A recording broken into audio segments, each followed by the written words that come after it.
नमस्कार व्यूअर्स, आपका स्वागत है रेडियो द्वारका में। और आज हम आए हुए हैं जन औषधि केंद्र पे। आज जन औषधि दिवस है और आपको थोड़ी सी जानकारी देना चाहूँगा। इस साल जो जन औषधि दिवस है उसकी थीम थी सेवा भी और रोजगार भी। पिछले एक वर्ष में जन औषधि केंद्रों ने जो सेल किया है वो 584 करोड़ की किया है और इस सेल से जो आम जनता है उसके करीब 3600 करोड़ रुपया बचा है। देश के सभी 734 डिस्ट्रिक्ट के अंदर जनऔषधि केंद्र हैं। कुल मिलाकर देश में 7,500 जनऔषधि केंद्र खोले जा चुके हैं। आप हर परिवार का कितना पैसा बचा रहे हैं और दवाई सस्ती मिलने के कारण वो दवाई के पीछे जरूरी जो भी खर्च करना पड़े वो करता भी है, तो कईयों की जिंदगी बचा रहे हैं। तो सचमुच में आप बहुत उत्तम काम कर रहे हैं। जैसा कि आप जानते हैं, इस वर्ष की जो जन औषधि की थीम है वो है सेवा भी और रोजगार भी। तो हमने सोचा इस बारे में जानकारी लेते हैं। स्टोर जो खुद चलाते हैं उनसे बेहतर हमें कोई नहीं बता सकता। तो रॉबिन जी, आपका स्वागत है। सबसे पहले तो आज जन औषधि दिवस की कार्यक्रम आपने किया, उसकी बधाई आपको। रॉबिन जी, मैं आपसे सीधा पूछना चाहता हूँ, इस साल की जो थीम है वो है सेवा भी और रोजगार भी। आपसे बेहतर कोई नहीं बता सकता, आप बताएं कि किस तरह से सेवा। देखिए, सेवा तो इस तरह से है कि जो भारतीय जनऔषधि परियोजना के अंतर्गत जितनी भी जो मेडिसिन या अलग अलग मेडिकल इक्विपमेंट्स है, सर्जिकल प्रोडक्ट्स हैं, ये जो मिल रहे हैं ये बाजार भाव से 50 से लेकर 90% कम कीमत पे मिल रही है। तो जो महंगाई की वजह से, महंगी दवाइयों की वजह से कई सारे परिवार ऐसे भी थे जो कि बीमार हैं, उनको अपना उपचार कराना आवश्यक था, तो महंगी दवाइयां खरीदते थे। ऐसे में वो अपने बच्चों का पेट काटते थे। बच्चों को पूरा उन्हें खाना नहीं मिल पाता था, कई बच्चों की स्कूल की फीस नहीं भरी जाती थी, बच्चों को छुड़ा दिया गया पढ़ाई से। इस तरह के बीमारियां थी जिसकी वजह से महंगा उपचार होता था। भारत की सरकार ने जब से जनऔषधि परियोजना को प्रमोट करना आरंभ किया, उसके तहत इन सभी कामों को भी सुचारू रूप से लोग अपने घर में कर पा रहे हैं। सस्ती दवाइयां मिल रही है। 5,000 की दवाइयां जो बाहर महंगे स्टोरों से खरीदा करते थे, मेडिकल स्टोरों से, अब वही दवाई का बजट घट के 500 से 600 रुपए पे भी आ गया है। आपके रेडियो द्वारका के बहुत सारे लिसनर्स हैं जो सुन के आपके प्रोग्राम को हमारे पास आते हैं और वो लोग बताते हैं इस बात को, और उन्होंने आपसे भी शेयर किया होगा, तो आप तो बेहतर जानते हैं। दूसरा, जब हम कहते हैं कि सेवा भी और रोजगार भी, तो सेवा के साथ साथ रोजगार ऐसे मिला कि जब ये जनऔषधि परियोजना लागू हुई थी, आरंभ की गई थी, तो मात्र 350 प्रोडक्ट थे, 150 स्टोर थे। आज देश भर में 7,000 स्टोर हैं। पिछले 6 वर्षों के अंदर में आप देखिए 7,000 स्टोर खोले गए। इसके माध्यम से कितनी बड़ी संख्या में लोगों को रोजगार मिला है। हर स्टोर पे 4-5 लोग व्यक्ति काम भी कर रहे हैं। और फिर जो मैन्युफैक्चरिंग यूनिट्स हैं, आप समझिए कि उनके माध्यम से, भाई दवाई तो सरकार बना रही, दवाई तो कंपनियां बना रही हैं।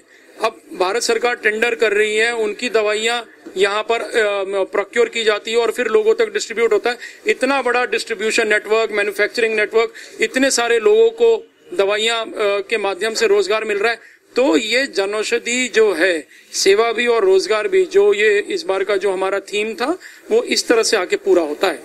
अच्छा रॉबिन जी, कोविड के दौरान मास्क एक ऐसी चीज थी जो बहुत ज्यादा चर्चा में रही और एक टाइम था कि जो N95 मास्क थे वो बहुत महंगे मिलते थे। अभी क्या रेट है मैं नहीं जानता, लेकिन जनऔषधि में भी अभी N95 मास्क आया है क्या? बिल्कुल, जनऔषधि का N95 मास्क आया है। देखिए, क्या था कि पहले तो मास्क का इतना ज्यादा प्रचलन नहीं था। कुछ प्राइवेट कंपनीज जो बनाती थी वो मास्क बिना MRP के बाजार में बेचा करती थी। 350-400 रुपए उनकी कीमत था और इस तरह से सभी लोगों ने उसको प्रोक्योर भी। भाई, जब कोई, इसमें दुकानदार का कोई कसूर नहीं है।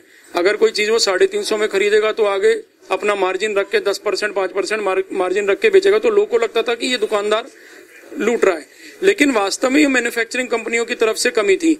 इस बात को हम लोगों ने भारत सरकार तक पहुंचाया और सरकार से आग्रह किया कि आप सस्ता मास्क लाइए, इससे लोगों को काफी लाभ होगा।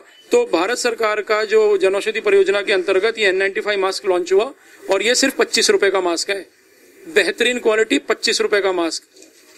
और इसकी वजह से जो प्राइवेट कंपनियों की जो कालाबाजारी थी बाजार में, वो खत्म हुआ। उनका जो एक आधिपत्य था वो खत्म हो गया। आपका ये मास्क भी वही है? वही इस्तेमाल? बिल्कुल, भारतीय जनऔषधि परियोजना का मास्क है। मैं लगा के दिखाता हूँ आपको। बहुत ही अच्छा है, किफायती भी है और अच्छा भी है। और N95 ग्रेड का मास्क है।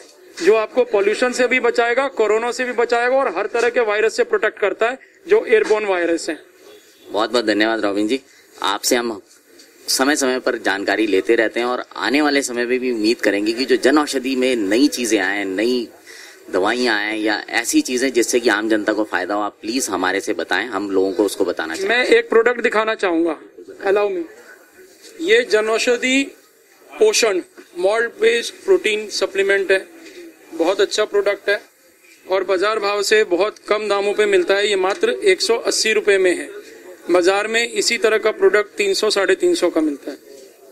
ये जन औषधि जननी जो मदर प्रोटीनेक्स है, जो प्रेग्नेंट लेडीज हैं उनके लिए ये जन औषधि जननी के नाम से बहुत अच्छा प्रोटीन सप्लीमेंट आया है और इसकी कीमत मात्र 225 रुपए है और कोई भी ब्रांडेड प्रोडक्ट आप लेते हो तो वो 400 साढ़े 400 के आसपास आता है। और फिर उससे भी आगे बढ़ के अब बच्चे जो हैं बोलते कि हम दूध नहीं पियेंगे, हम प्रोटीन पाउडर नहीं लेंगे, तो उन बच्चों के लिए और सबके लिए ये प्रोटीन बार है, चॉकलेट, प्रोटीन चॉकलेट है। तो बच्चे खुशी खुशी चॉकलेट भी खाएंगे और प्रोटीन भी उनको भरपूर मिलेगा। इसका मात्र 40 रुपए। धन्यवाद रॉबिन जी। और कंप्लीट डाइट है। अच्छा, धन्यवाद रॉबिन जी। और मैं चाहूंगा कि आने वाले समय में भी कोई इस तरह के प्रोडक्ट्स जो आते हैं जो यंग जनरेशन के लिए हो या जो जरूरत के लिए हो, आम जनता के लिए हो, तो आप प्लीज हमारे साथ शेयर करें। अब आपसे विदा लेते हैं। जरूर। Thank you radio Dwarka. जैसा कि हमने आपको बताया, आज जन औषधि दिवस है और 1 तारीख से लेकर 7 तारीख तक जन औषधि सप्ताह चल रहा है। आज जन औषधि दिवस के ऊपर द्वारका स्थित जन औषधि केंद्र में एक कार्यक्रम था। इस कार्यक्रम में मुख्य अतिथि रामेश्वर तेली, जो कि राज्य मंत्री हैं भारत सरकार के, वो मौजूद रहे। आइए सुनाते हैं उन्होंने क्या कहा। जी हाँ, आज 8 प्रधानमंत्री जन औषधि दिवस है और पूरा भारत में आज जन औषधि दिवस पालन किया जा रहा है और आज ही 3-4 नए सेंटर भी खोला गया है।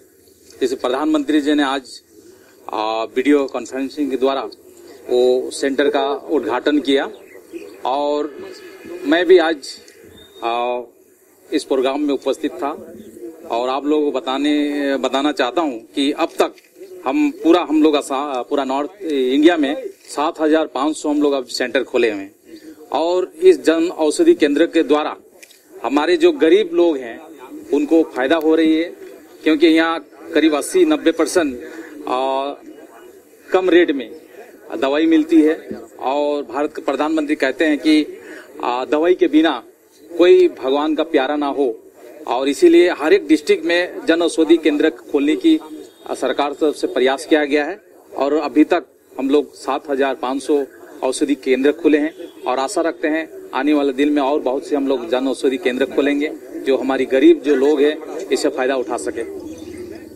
जैसा कि हमने आपको कार्यक्रम के शुरू में बताया था कि इस वर्ष 584 करोड़ की सेल हुई थी और 7,500 जन औषधि केंद्र खुल चुके हैं देश भर में। उम्मीद है कि आने वाले समय में एक तो ये जन औषधि जो केंद्र हैं इनकी संख्या बढ़ाई जाएगी और उसके साथ साथ जन औषधि की जो दवाइयां हैं उनके लिए भी जागरूकता बढ़ाने की बहुत ज़्यादा आवश्यकता है। जो लोग जन औषधि केंद्र खोलना चाहते हैं वो डिस्क्रिप्शन में दिए गए हमारे उस कार्यक्रम के लिंक से जानकारी ले सकते हैं जिस पर कि जन औषधि केंद्र खोलने की जानकारी दी गई है। हमारा प्रयास रहेगा कि समय समय पर हम अपने दर्शकों को जन औषधि केंद्र में मिलने वाली नई चीज़ों के बारे में बताते रहेंगे। आप हम लोगों से जुड़े रहें, सुनते रहें रेडियो द्वारका।